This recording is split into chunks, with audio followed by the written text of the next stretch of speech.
Монгол улсад жил бүр 80,000 орчим ажлын байр, шинэ хүсэл мөрөөдөл, ирээдүйн амжилтын эзнийг хайж байдаг. Гэхдээ зөвхөн мэдлэг ур чадвар, хүсэл тэмүүллээрээ ялгарч чадсан нь тэрхүү гайхалтай аяллаа тасалбарын эзэн болдог. Централ телевиз ажлын ярилцлага гэж яг юу болдгийг боддоор харуулах The Job Interview reality show нэвтрүүлгийг Монголд анх удаа нэвтрүүлэх гэж байна. Өнөөдөр 4 кандидаттай. Энд дээр алдсан болов эсвэл төгссөн болов. Сонирхолтой энд юу сурсан бол да асууя да. Баскетбол спорт гэж шүү. Бэн. За ойлголоо.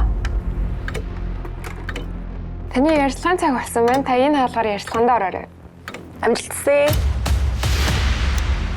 Ямар халуулаа сууж байна. Яагаад бид нар чамааг авах хэрэгтэй вэ?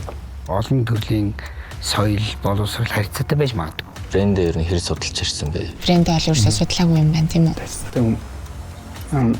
Ярих гэх юм бол санхүүтэй, хүний нөөцтэй энэ төр гэл байгаа шүү дээ, тий. Тэгээ нэгтлэн тарихгүйс яа над руу залгаад байна. Ярилцлагыг ширүүн болчих шиг байна. Яг үнэ гэхэд муухай орчинд байвал яг үйлчлдэг байхгүй. Гэхдээ нойлд орж байгаа. Зөөлөн юм болов. Гэтэ үнэхтлэн амар хатаах хэрэгтэй. За 48,000 доллар. Гүнзгий амсаач нэг. Аха. Энэ ажлын байранд тэнцэхгүй л байх таа гэж бодож байна. Бодит ярилцлага, бодит боломж. The Job Interview reality show нэвтрүүлгийг Нэм гараг бүрийн 19 цагаас хүлээн авч үзээрэй.